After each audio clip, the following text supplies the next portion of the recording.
And that during that time, the high profile collaborations in the videos and all that stuff, that was really, really the hot thing at the time. And then of course, when you're looking at the Janet, they're coming off maybe a year and a half prior, maybe a year prior, they're doing the Get Lonely remix, and that's well received. So it's like now it's like they're re-upping. It's a re-up with Janet Jackson, based off the energy of the previous record that they did with her, the remix, and they're on it and whatever. And there was a record that was played a lot here in the States or whatever. But like you said, a lot can change in a year. The music, the vibe, everything changes. The sound, yeah, pretty much. It was the sound. He could have done. I mean, we were fans. We went in the studio with you guys, but we knew that Drama was supposed to have Mary J. Blige on it. We knew that the intro to the album was supposed to have the Sesame Street theme, because we were anticipating something different. The album, and even I'm not a big fan of the Take Me There. Because that type of that production just felt like it was, it did well just because I think Nickelodeon pushed the single because it was for the film. But that's it becomes about money at a point too. So, whatever.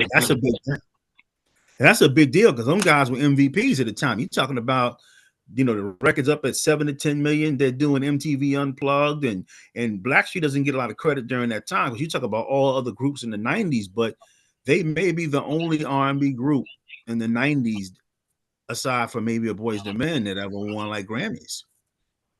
Yeah, definitely. I mean, the records they had, man. I mean, the guys were, and it's proof in the pudding that group was the one. They're still touring and they're still getting money and they're still doing their thing right now. So yeah. So and the reason why we bring this up is just to see as because we've spoken to Tammy about what was like waiting for her project to come out during the whole time. Having tracks produced by the Neptunes and Teddy, and it just been shelved because Teddy was putting priorities in other things. And the fact that you already had 13 tracks with Chad, and it was like, no, you have to be parked until I have time to work on your stuff. And then all of a sudden you heard the Interscope stuff fall apart. Do you start to panic when you get the news that Interscope has dropped us? Not really, because at that point, man, I already was like ready for a change musically. I knew I needed more. I had evolved, you know what I'm saying? So I was just waiting on the next thing. And then too, it wasn't long after that it got picked up by Capitol. So it wasn't like a too long of a break, but it was a situation where I was kind of like, because I was so, me and, like I said, I was a part of it. We were like family. So me, Mark, all of us. So at that point, it was more of when that ended, it was like it was ending for all of us anyway. You know what I'm saying? Because I understood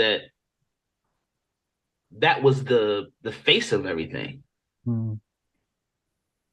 So, and again, like I said, me musically, even when I got the second deal, I was ready to move on musically anyway. So when you say move on musically, what do you mean? Were you wanted is it that you didn't like a different type of production to the sound? Yeah, exactly. To make things more up to date, more current, more relevant, because New Jack Swing was on a decline at that point. And that's why a lot of those records didn't work too. It wasn't just the single, it was the sound. You needed to work with other producers at that point. I mean, Not a Butter had a song called Freak Out or something like that. It was like, I remember, I remember Freak Out. I remember that. He had the whole yellow kit like Puffy, the whole thing.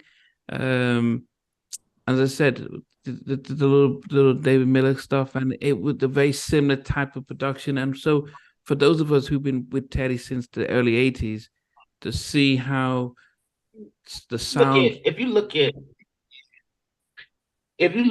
even not to cut you off, but if you look at even now, like Pharrell, the Timbalands, they're not making music. They're not mentioned in the top producers right now. They evolved into other things. Beat Club, Pharrell's doing the fashion, different things. His name is mentioned in different circles now. That's what Teddy never did. He never evolved. It wasn't that, like I said, I don't think it's that it was the wrong single. He didn't evolve. Yeah. Musically. Everybody's has a run, and you got to know when yours is over. Yeah. I mean, even Babyface and Jimmy and Terry, they stayed within their sound. They took it to more mature artists and stayed in the lane that Teddy and Babyface Babyface evolved. He started working with other younger producers. Yeah. He worked with Pharrell, did a record for him. Like the Neptunes did a song for him. He stayed relevant with what was changing. Yeah, he did stuff with Bryce Wilson. He did. Yeah, he had other younger producers. Yeah. Another thing, these guys they also took breaks. They also took breaks between the music, and that's the thing. If you notice, Teddy was just still rolling, but remember, he's the marquee. So if you're the marquee and everything revolves around you, you're taking care of people, you got artists, and sometimes it's kind of hard to take a break or whatever because you're the main cog in the wheel. It can be very challenging, and if you don't spread the work, or you don't delegate, or you don't do whatever it is, that can really be hard. Because like if you're Barry Gordy, you can't do everything on Motown. You gotta have this, you gotta have all the different moving parts. So with you being self-contained, being able to write and produce on your own, can you describe your creative process to making music? Well, now, and see, and that's the thing. Now it's much easier because again, you can go to direct to consumer. But my creative process now, man, is I really try to make it as real as possible. Like I try to build the music around who I am. You know what I mean? Whether it's Slater with the inspirational record, or it's the Mike E side of what I'm coming with. You know what I mean? So now my creative process, I have a new producer that I work with too, that I've been working with. When I came home, like when I stopped working with the Neptunes and I went to New York, there's a guy named Aaron Washington who used to work with Rodney Jerkins. Me and him became real close. So that's who I've been working with for years, like on all my independent stuff. So now, man, it's really like, and I think too, man, the pressure's not there. When you're dealing with that pressure of label and we need a single and we got to do this, that's why I'll tell you now is a great time to be a musician. If you can really structure what you're doing and get a handle to be able to put your music out in this climate, it's because you don't have the pressure of trying to perform for a label. And you describe like your writing. Can you describe your writing process? Oh, my writing process, man. I've gotten to the point where now I kind of just write in my head too. Like, I guess because I've been doing it so long. So like when I typically I get the beat first. And then I go from there. Melody, I establish it. And then what I want to say on the record. You know what I'm saying? Now, sometimes I may have a melody that comes into my head and then I can sing that or put it on my dictaphone or whatever. And then, give that to the producer and then they can create the music over that. But most of the time I'm writing to a track. I think great production is where it starts. Always been that way. I still work with like Bink. I don't know if you know Bink from Virginia too, who's a producer, but great production inspires great writing. You know what I mean? Like, when you turn that beat on, if it's something amazing, it'll wake something up in you, and everybody may hear something different. But for me, I like melody. I think melodies. Most producers that work with me tell me melodies are my strength. So when I can hear a melody, then from there I go into the lyric process from there, and then the melody of the hook is what I try to establish first. Then I establish the verse melody or the B section. So, hey, thanks for watching. Really appreciate it. If you loved what you watched, there's over 100 artists that we've interviewed. So please check out the videos. Remember to like, share, how not unsubscribe.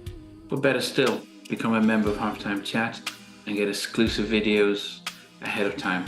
But thanks for watching. Take care.